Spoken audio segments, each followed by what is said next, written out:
네, KBS 라디오 오태훈의 시사본부 2부 문을 열었습니다. 청취자 여러분들 참여 기다리고 있습니다. 샵 9730으로 방송 중에 의견 보내주시면 반영합니다. 짧은 문자 50원, 긴 문자 100원, 어플리케이션 콩은 무료로 이용하실 수 있고 팟캐스트와 콩, KBS 홈페이지를 통해서 시사본부 다시 들으실 수 있습니다. 유튜브로 생중계, 생방송되고 있습니다. 유튜브에서 시사본부 아니면 KBS 1라디오 이렇게 검색하시면 방송 모습 확인하실 수 있고 유튜브 댓글로도 의견 보내주실 수 있습니다. 매주 화요일 현안 둘러싼 여야 국회의원들의 가감없는 설전이 있는 정치화투 시간이 있습니다. 지금 총선 90일도 채 남질 않았습니다. 그래서 각 의원들 되도록이면 지역구, 되도록이면 아니고 지역구 같은 것도 알려주시면 안 되겠습니다. 조심스럽게 방송을 시작하겠습니다. 먼저 더불어민주당의 김성환 의원 나오셨습니다. 어서 오세요. 네, 안녕하세요. 더불어민주당의 김성환입니다. 네, 그리고 바른미래당 최이배 의원도 나오셨습니다. 안녕하십니까? 예, 최이배입니다. 예. 이제 본격적인 총선 모드로 들어갔습니다. 각 예. 당마다 이제 뭐 경선 진행 상황들 밝혀지고 있는 상황이고 또 이런 가운데 보수 통합 얘기도 나오고 또 지난 19일이었습니다. 안철수 전 대표가 인천공항을 통해 귀국을 했습니다. 1년 4개월 만에 귀국해서 공항에서 도착하자마자 큰절을 하기도 했는데요. 김성환 의원님, 네. 각 정당들 쪽에서도 이 안 대표의 귀국에 대해서 일정 정도 관심은 좀 두고 있을 것 같은데 더불어민주당은 지금 어떤 입장인가요? 네, 한때 안철수 현상이라고까지 할 만큼 우리 국민들이 안철수 전 대표의 새 정치에 대한 기대가 있었던 게 사실이죠. 네. 그런 이제 새로움에 대한 기대가 큰 만큼 이제 실망도 커서 최근에 여론조사에 따르면 비호감도 부분에서 황교안 대표를 제치고 1위까지 올라가기도 했잖아요. 이제 그런 가운데 귀국을 해서 또 어떤 의원님은 한 번 속지 두 번 속냐까지 얘기를 했는데 대체로 우리 국민들이 새로움에 대한 기대가 실망으로 바뀐 상태여서 그게 쉽게 다시 회복되기는 어려운 거 아니냐. 그래서 네. 예전만큼 전국의 주요 변수가 되기는 쉽지 않을 것 같다는 게 대체의 판단인 것 같습니다. 예. 우선 또 지금 여론조사 잠깐 언급해 주셨는데 정확한 수치는 말씀 안 해주셨습니다만 그럼에도 불구하고 그것은 유의미하지 않다고 저희가 지금 이렇게 정정해서 말씀드리도록 하겠습니다. 귀국하자마자 던진 선언이 있었습니다. 총선에는 불출마하겠다. 이건 어떻게 해석을 해야 될지. 2016년 선거에서는 호남 지역에서 상당히 선전을 했었거든요. 안철수 전 대표가. 그랬죠. 예. 우리 김성환 의원님은 이제 굉장히 평가절하 하시는데 예. 최근에 언론의 기사들을 보면은 중도 보수 통합 이렇게 논의가 있다라고 해서 중도까지 포함한 이제 통합론이라고 이렇게 항상 명명을 하고 네. 정계 개편의 흐름을 이렇게 설명을 했는데요.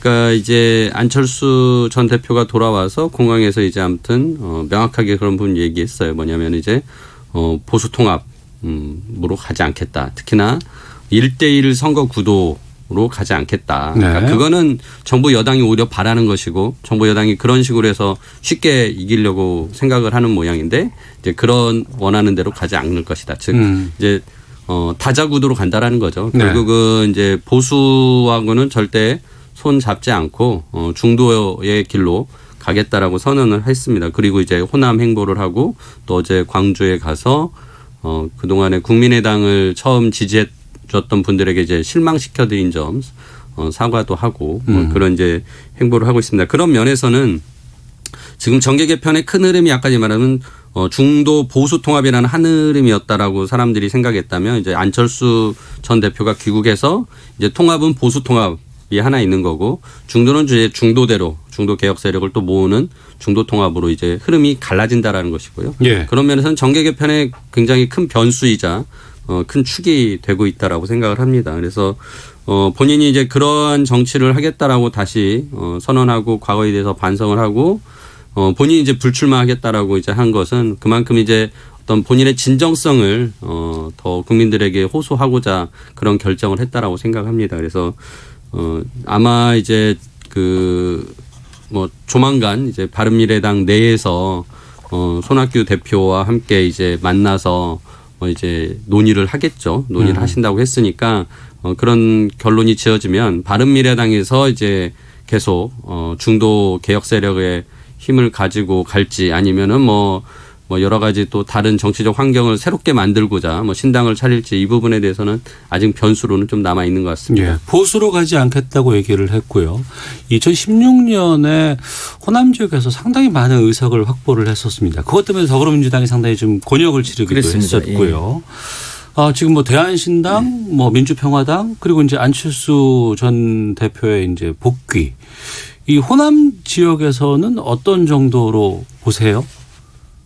글쎄요, 이제 안철수 전 대표가 이제 호남을 한 바퀴 한 번 들렀다 가셨으니까 예. 최근 상황은 좀 지켜봐야 되겠습니다만 당시에도 안철수 전 대표의 부인이 고향이 호남이라고 해서 호남의 사위라는 이미지가 좀 있었죠. 네.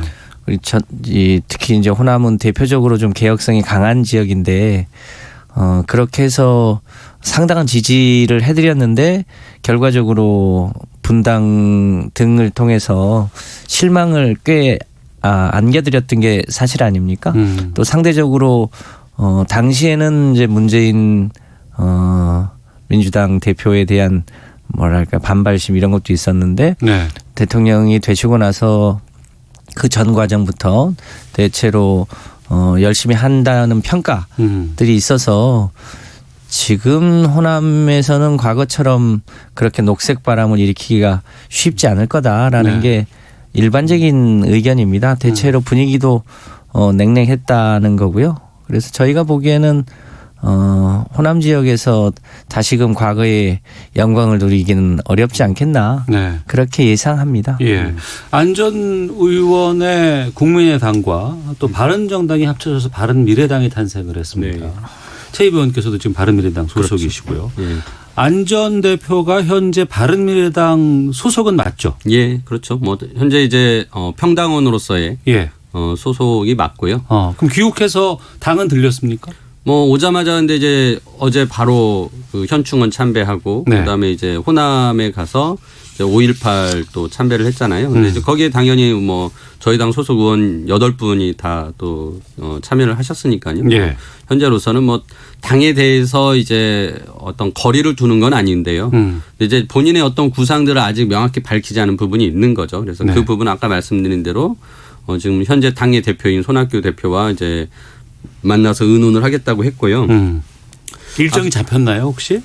아직 뭐 일정은 어제 제가 알기로는 이제 광주를 갔다가 예. 처가가 있는 여수를 갔다가 이제 본가 있는 부산에 가셨다고 이제 들었습니다. 그러니까 이제 그런 좀 개인적인 일정도 워낙 오랜만에 지금 이제 한국에 들어왔기 때문에 당연히 또 가족들 어르신들 찾아뵙는 것도 이제 해야 할 도리이기 때문에 뭐 그런 좀 일이 진행되고 있어서 지금 아직 뭐 정확하게 당의 이제 인사들과 만나는 뭐 약속이나 이런 것들은 아직 정해지지는 않았습니다. 근데 앞서 이제 김성환 의원님 말씀하신 것처럼 이제 바른미래당이 이제 호남에서 과거에 그런 지지를 받았던 것에 대해서 이제 어떻게 보면 실망을 시켜드린 것을 뭐 이제 책임을 인정하고 사과를 했던 것이고요.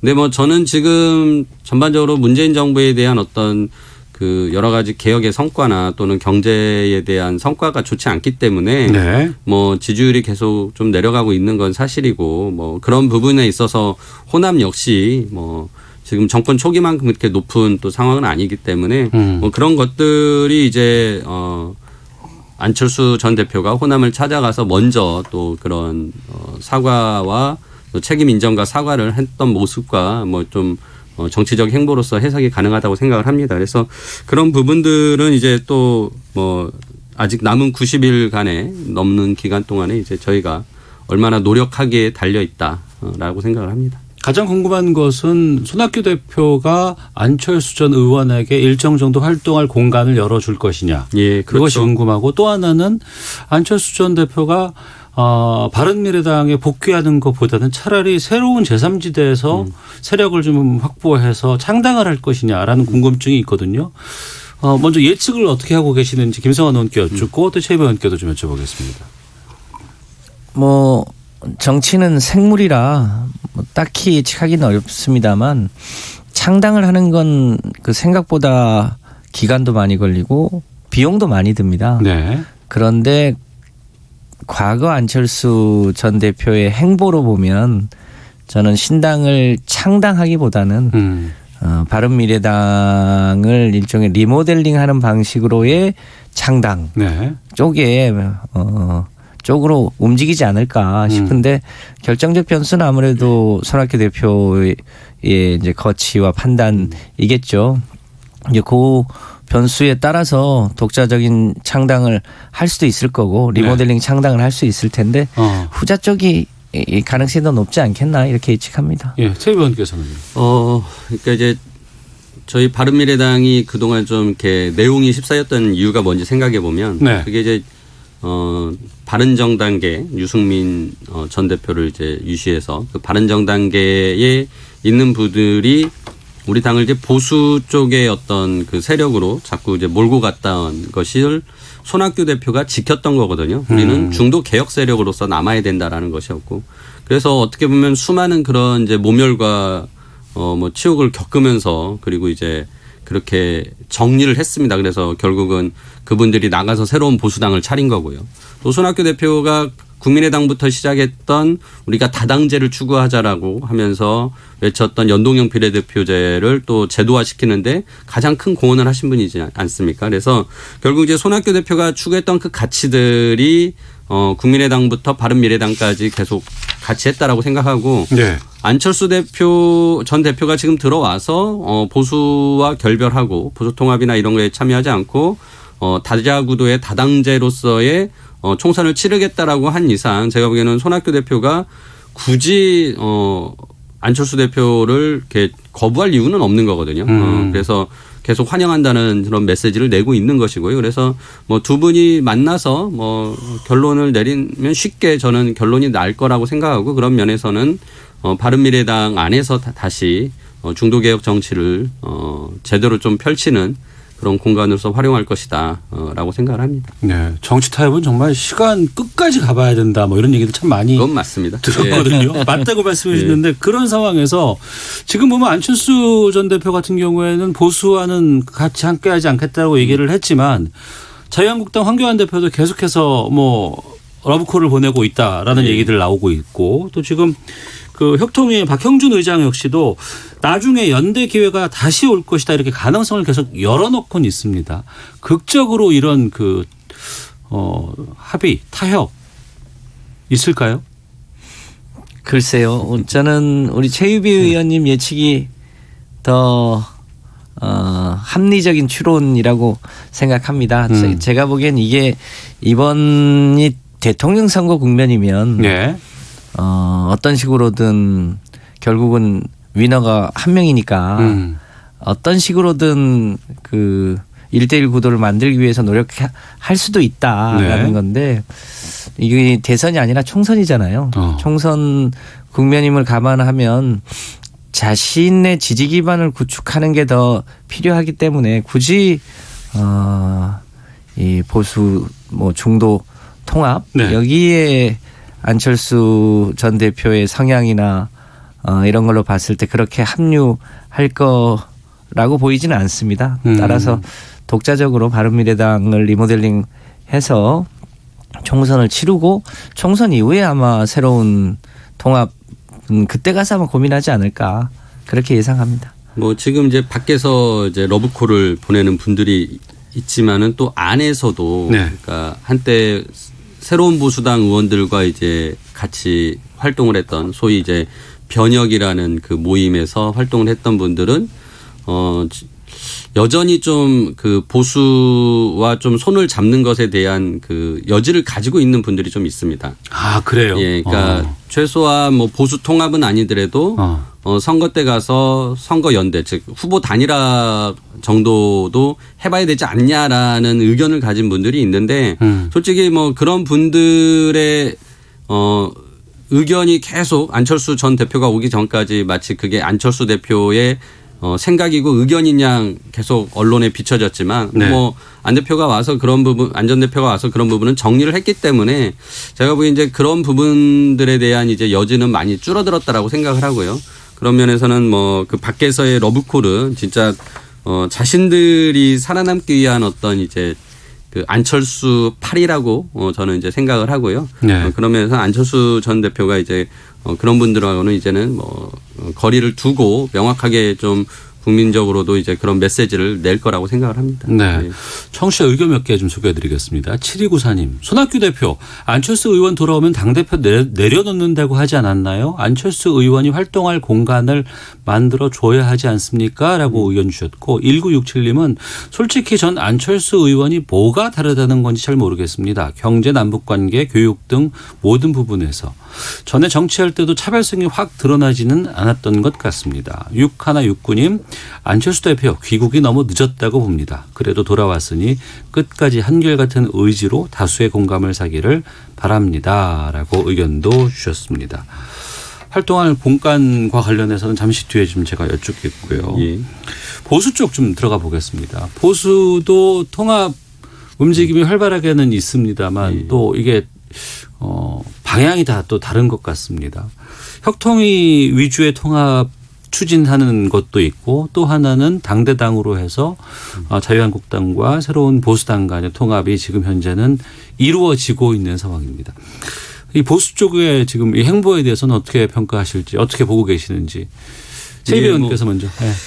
지금 저는 그렇게 박지 않은 것 같습니다. 그러니까 안 될 것 같아요. 예, 솔직히 어제 그 새보수당이 그 양당 체제로만 통합을 하는 것, 그러니까 새로운 보수당과 자유한국당만 통합하는 것에 대해서 논의 체제를 만들자고 했을 때 이제 이게 쉽지 않고 깨질 수도 있겠다고 했는데 또 한국당이 받긴 받았거든요. 네네. 근데 이제 한국당 내부에서는 여전히 이제 우리공화당을 비롯한 또 이제 탄핵을 반대했던 분들, 뭐 소위 이제 친박이라고 하시는 분들이 여전히 목소리를 세게 내고 있거든요. 그런 예. 면에서는 과연 이게 이제 한국당의 또 다른 내분의 요소가 될 수도 있다라는 생각을 합니다. 그래서 우리가 이제 쉽게 그냥 보수는 다 똑같은 보수니까 다 그냥 쉽게 대통합을 할 수도 있지 않냐라고 생각하는 것과 달리 굉장히 그 안에서도 또 차별성을 가지고 있고 그걸로 인해서 서로 또 감정적이고 정서적인 부분이 다르기 때문에 제가 보기에는 좀 더 두고 봐야 된다고 생각을 합니다. 근데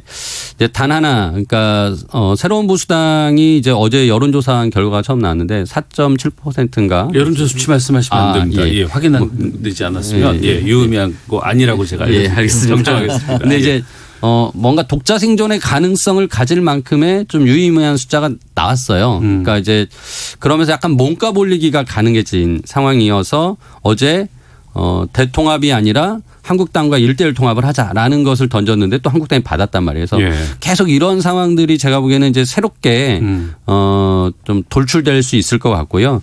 그런 면에서는 보수 통합 물론 큰 흐름에 있어서는 어떤 모습을 갖추고 가고 있는 것 같지만은 결국은 종국 끝까지 가봐야 한다. 그래서는 오히려 통합보다는 보수가 한 크게 두 갈래로 쪼개지지 않을까 그런 예상도 한번 해봅니다. 예, 김성환 의원께서는. 예, 이제 새로운 보수당이 이제 통합의 원칙으로 내세웠던 것 중에 저는 그 첫 번째 탄핵의 강 문제를 이번 기회에 명확하게 해야 한다는데요. 그러니까 오히려 우리 공화당은 그 탄핵 자체가 잘못됐다.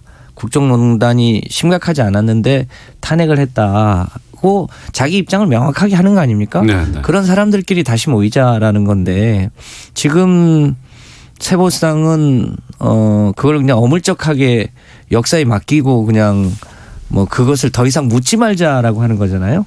묻지마 통합을 하자는 건데 그렇게 해서 탄핵의 강을 건너면 박근혜 때 국정농단 한 것을 철저하게 반성해서 다시는 안 하겠다는 건지 그 탄핵 문제를 어떻게 하자는 건지가 오히려 명확하지가 않습니다. 네. 그런 면에서 저는 이번 기회에 보수가 통합을 한다면 과거에 국정농단에 대해서 명백하게 사과하고 그런 사전 절차가 있어야 되는데 저는 그런 절차가 생략되어 있어서 결국은 그것이 이 통합에 큰 걸림돌이 될 거고, 그리고 이제 내용적으로는 역시 이 소위 지분, 지도 체제 이런 문제도 역시 남을 텐데, 차제의 탄핵 문제에 대해서 저는 깔끔하게 보수가 사과, 반성 이런 거를 전제하고 그런 사람들끼리 모여서 새로운 보수당을 만들겠다고 하는 게 저는 국민들에게 책임 있는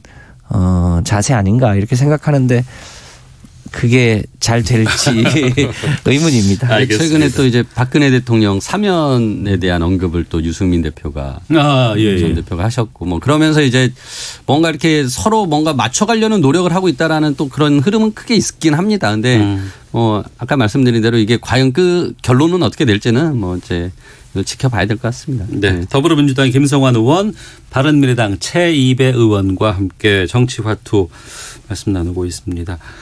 뉴스 듣고 와서 지금 각 공천 상황들 그리고 이 검찰 인사와 관련해서 좀 의견 듣도록 하겠습니다. 뉴스 듣고 기상청 갔다가 교통정보까지 확인하고 다시 오겠습니다. 정부가 미국이 주도하는 호르무즈 호위연합에 참여하는 대신 청해부대의 작전 지역을 확대하는 형식으로 호르무즈 해협에 독자 파병하기로 결정했습니다. 국회 안규배 국방위원장은 청해부대가 유사시 작전 범위를 확대한다는 법적 근거를 가지고 있어 호르무즈 파병에 국회 동의 절차는 필요하지 않은 것으로 보고 있다고 밝혔습니다. 문재인 대통령이 오늘 국무회의에서 경찰과 국정원 개혁을 당부했습니다. 견제와 균형을 통한 권력 남용의 통제가 권력기관 개혁의 핵심이라는 점을 강조했습니다. 댓글 조작 공모 혐의를 받는 김경수 경남도지사에 대한 항소심 재판부가 김 지사가 댓글 조작 프로그램인 킹크랩의 시연회에 참석했다는 잠정적 판단을 내놓고 공모 관계에 초점을 맞추겠다고 밝혔습니다. 지금까지 헤드라인 뉴스 정원나였습니다. 이어서 기상청의 강혜종 씨 연결합니다. 네, 날씨 정보입니다. 오늘 일부 수도권은 오전과 밤에 공기가 탁할 수 있겠지만 전반적으로 대기 상태는 양호하겠습니다. 비가 늦게 시작되는 서울, 경기도는 내일 미세먼지 농도가 높겠고 그 밖의 지방은 공기가 깨끗하겠습니다. 오늘 하루 대부분 맑은 날씨 속에서 남서풍이 불어서 기온이 빠른 속도로 오르겠습니다. 저녁이 되면 구름량이 좀 늘겠습니다. 아침에는 일시적으로 추웠습니다. 서울의 아침 최저 기온 영하 5.6도였는데요. 오늘 낮 기온 4도 예상되고 강릉, 대구 8도, 광주 10도 등 2도에서 10도의 분포를 보이겠습니다. 내일은 날이 흐려지겠습니다. 새벽에 제주도부터 비가 시작돼 오전에 호남과 경남, 오후에 충청도와 경북 순으로 비가 확대되겠습니다. 이 남해안과 제주에 내일부터 모레 사이 많은 비가 예상되는데요. 30에서 80mm 정도, 지형적인 영향이 겹쳐지는 제주 산지는 120mm 이상의 비가 쏟아질 수 있겠습니다. 안전사고에 유의하셔야겠고요. 충청과 남부 10에서 40mm, 서울, 경기도는 모레 5에서 10mm가량의 비가 내리겠습니다. 중부와 일부 남부 내륙에 내리는 비나 눈이 얼어서 도로가 미끄러울 수 있으니까 특히 모레는 도로 교통안전에 유의하셔야겠습니다. 지금 서울의 기온은 영하 1.1도입니다. 지금까지 날씨였고요. 다음은 이 시각 교통 상황 알아보겠습니다. KBS 교통정보센터의 임초희 씨입니다. 네, 이 시각 교통정보입니다. 설을 앞두고 교통량이 많습니다. 서울 시내에서 이동하실 분들은 평소보다 시간 여유를 두고 나오시는 게 좋겠습니다. 서울 시내는 성산대교 남단에서 북단 쪽으로 사고가 있는데요. 운행 중이던 SUV 차량이 다리 아래 한강으로 떨어진 사고가 발생했고 현재 3차로에서 구조 작업을 하고 있습니다. 이 영향으로 서부간선도로 정체가 점점 심해지고 있는데 고척교에서 성산대교 쪽으로 가는데 40분 정도 걸리고 있습니다. 반대 안양 쪽은 신정교에서 금천교 쪽으로 밀리고 있고요. 20분 이상 예상됩니다. 고속도로는 영남권인 남해 2지선인데요. 김해 방향 가락 나들목에서 트레일러 단독 사고가 발생해서 현재 전차로가 차단되고 있습니다. 1km 구간에서 차량 정체가 극심하니까요. 장유나 공항로 나들목 쪽으로 우회해 주셔야겠습니다. KBS 교통정보센터였습니다.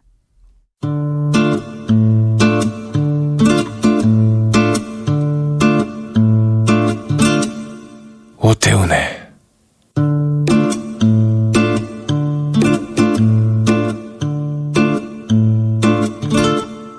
시사본부.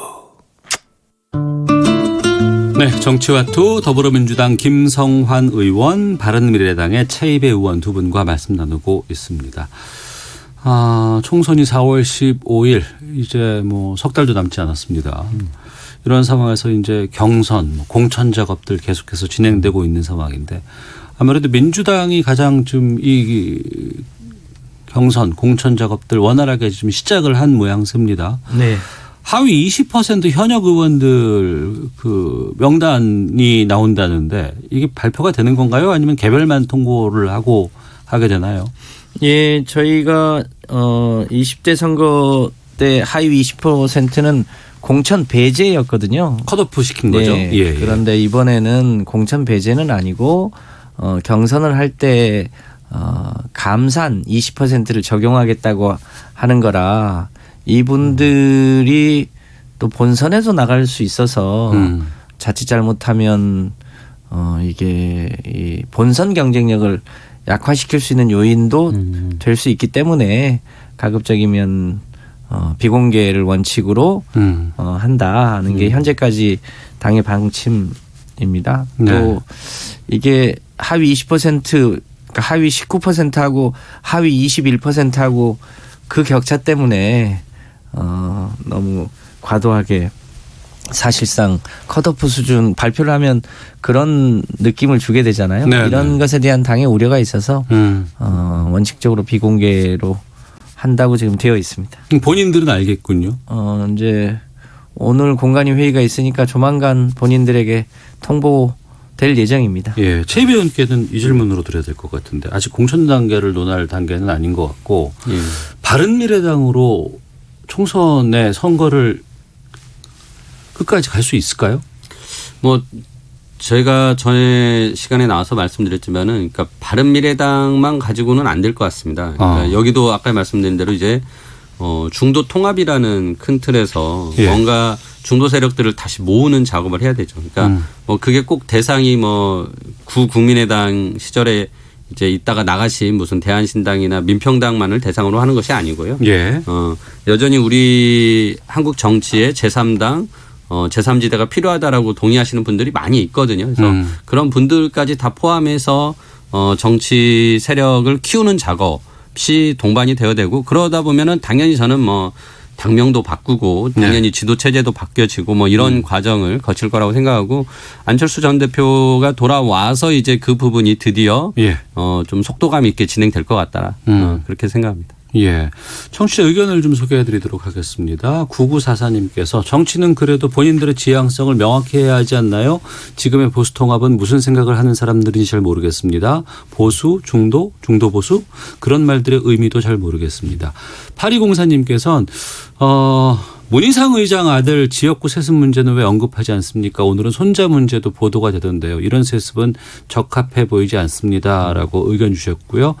저희 좀 진행되는 상황들이 있어서 그거 말씀하고 마지막에 좀 여기에 대해서 여쭤보도록 하겠습니다. 검찰 인사와 관련해서 지금 뭐 항명성 발언을 상가집에서 했다. 항의다 이렇게 뭐 얘기하는 쪽도 있고 한쪽에서는 상가집 추태다 이렇게 유감을 밝히기도 하고 있습니다. 이 장례식장에서 벌어진 일인데 두 분은 이 상황 어떻게 보셨는지 최이배 의원께서. 저는 이제 처음에 SBS 기자가 그 상가집에 있어서 그 이제 심재철 반부패 강력부장하고 그 밑에 있는 이제 심의관 차장검사인가요? 아무튼 그분하고 이제 그렇게 논쟁을 하는 이게 이제 다 들렸고 그래서 이제 기사화 됐는데 처음에 이제 문제는 결국 그거였거든요. 조국을 무혐의 처분하자는 것에 대해서 항의했다라는 내용이었는데 어제 갑자기 이제 추미애 법무장관께서 이거를 상가집 추태라는 것으로 프레임을 전환시키는 거예요. 그래서 제가 보기에는 이제 본질을 왜곡하려고 하는 그 프레임 전환이 굉장히 좀 엉성하다. 그러면 안 된다라고 생각을 하고요. 지금 우리나라에 두 개의 검찰이 있습니다. 네. 예, 청와대 검찰하고 윤석열 검찰이 있습니다. 그러면 과연 이 두 개의 검찰은 누가 만들었냐? 역시 이건 청와대가 만든 겁니다. 그러니까 윤석열 검찰총장 처음에 임명을 할 때 살아있는 권력도 수사하라고 하고 뭐 엄청나게 또 그 기운을 북돋아 주지 않았습니까? 저도 법사위원으로서 윤석열 검찰총장 후보자에 대한 인사청문회를 했을 때 뭐 여당 의원님들이 뭐 아주 그냥 엄청난 칭찬을 했었거든요. 근데 지금 와서 조국 등을 수사한다고 해서 지금 이렇게 두 개의 검찰을 만들어가는 과정은 제가 보기에는 검찰을 더 정치화시키고 있다. 그러니까 네. 우리가 기존의 정권의 하수인 역할을 하던 정치 검찰을 없애고자 검찰 개혁을 하고 그런 일을 이제 법제화시키고 노력을 했는데 지금 오히려 정부가 이 검찰을 정치화시키면서 정치 검찰로 만들어가는 거 아닌가라는 우려가 있습니다. 그러니까 네. 좋은 사람이 아니라 좋은 시스템으로 이제 좋은 정치를 해야 되는데 지금 이 시스템이라는 것을 이제 검찰개혁법을 통과시켜 놨거든요. 근데 이제 그것을 좀 진행하는 과정인데 이거를 막 인사로 더 이제 무리하게 진행하다 보니까 저는 이제 과유불급이다라고 생각을 하고요. 특히나 지금 하던 수사마저 지금 다 못하게 수사팀이 다 해체될 위기에 있다라는 얘기가 지금 나오지 않습니까? 내일 아마 나 모레에 이제 검찰 중간 간부 인사가 있대는데 그 중간 간부 인사가 되면은 기존에 뭐 청와대 관련된 수사를 하거나 또 삼성 바이오로직스 같은 이제 중요한 재벌에 대해서 수사를 하는데 그런 수사팀들이 교체될 것이다. 이게 청와대에서 뭘 의도하고 법무부 장관은 뭘 추구하려고 하는지 모르겠지만 예. 결국은 이런 게 이제 뭐 삼성이나 뭐 이재용 봐주기로 결론이 지어진다고 하면 이 정부가 원하는 것을 못하는 거가 되거든요. 그래서 저는 조금은 더 인사에 대해서는 신중할 필요가 있겠다라는 생각을 합니다. 예, 정부가 정치 검찰을 만들고 있다라고 주장하셨는데 여기에 대해서 김성환 의원께서 말씀해 주시죠. 네, 이게 벌써 이제 상당한 역사가 있는 얘기잖아요. 문재인 정부가 조국 이 수석을 법무부 장관으로 임명할 무렵에 예. 그때부터 검찰이 가지고 있는 무소불위의 권력으로 실제로 굉장히 과잉 수사를 한 거 아닙니까? 오히려 그것 때문에 국민들이 검찰 개혁에 대한 필요성을 절감하고 그 동력이 있어서 공수처나 검경 수사권 조정 관련한 법안이 통과됐다고 저는 봅니다.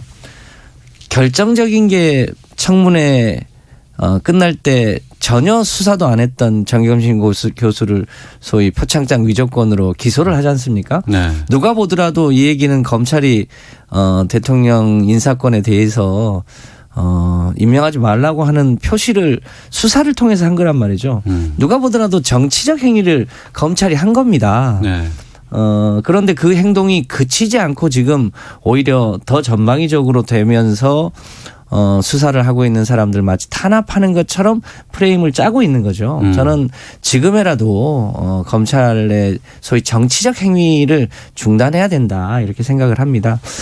청와대도 잘못이 있으면 당연히 수사를 받아야 되는 건 맞고요. 예. 그런데 그 행위가 이미 다 드러난 얘기 아닙니까? 특히 조국 전 장관을 소위 이 직권남용으로 고발을 하는데 그 직권이라고 하는 게 유재수에 대한 감찰이 사실상 종료되고 그것을 검찰에 고발을 할 거냐 아니면 인사조치를 할 것인가에 대한 정무적 판단을 한 건이란 말이죠. 그것을 그냥 인디언 기우제 지내듯 직권남용으로 고발을 한 건데 저희가 보더라도 이것은 직무범위 내라고도 볼 수 있고 또 뭐 직권남용으로도 볼 수도 있지만 그 부분에 대한 내부의 판단의 문제거든요. 그걸 네. 가지고 검찰 내에서 일종의 상갓집에서 추태를 부른 건 사실 아닙니까? 있어서는 안 되는 일이죠. 그런 연속사는 있는데 그 최근에 뭐 잘 아시는 대로 검찰청 이제 사무기구에 관한 규정이 오늘 국무회의를 통과하면 네. 전체적으로 조직 개편은 아니할 수 없고 그래서 수사의 연속성을 고려하되 조직이 개편되는 상황에서 정기 인사를 또 안 할 수는 없는 거 아닙니까? 그 적정선에서 인사를 하고 수사는 수사대로 하고 네. 다만 그것이 과잉 수사나 정치 검찰의 오해를 받지 않는 선에서 하는 게 맞다. 저는 그렇게 봅니다. 네. 그러니까 말씀하신 것처럼 이제 청와대 의혹이 있는 상황이 당연히 고발이 들어오고 뭐 그 부분에 대해서는 검찰은 수사를 해야 되는 것이고요. 그러니까 그 검찰의 수사에 대해서 지금 이제 정부 여당은 이미 결론을 낸 거예요. 무혐의다. 조국은 무혐의다. 이렇게.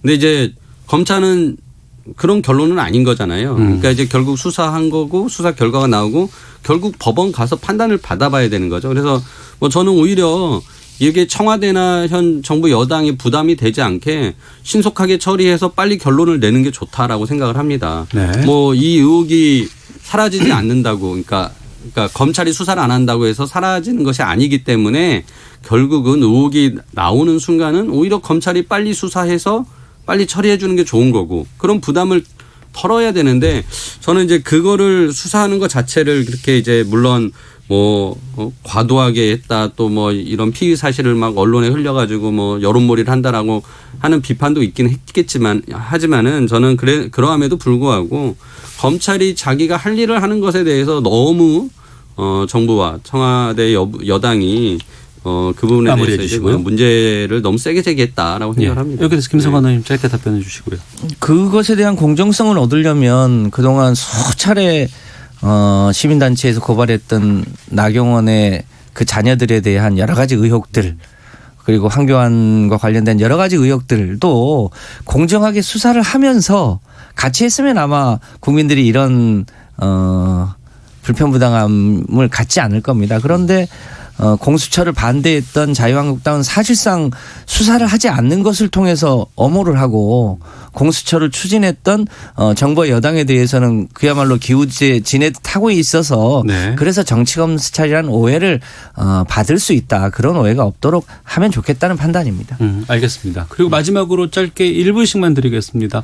청취자께서 아까 말씀해 주셨던 문희상 의장의 지역구 이제 아들 세습 문제 여기에 대해서 의견 짧게 말씀해 주시고 마무리 짓도록 하겠습니다. 먼저 최 의원님께서요. 예, 어제 민주당 내부에서도 이제 김혜영 최고위원이 문제 지적을 했죠. 처음으로. 굉장히 건강한 생각을 가진 청년 위원장으로서의 역할을 했다라고 높이 평가를 하고요.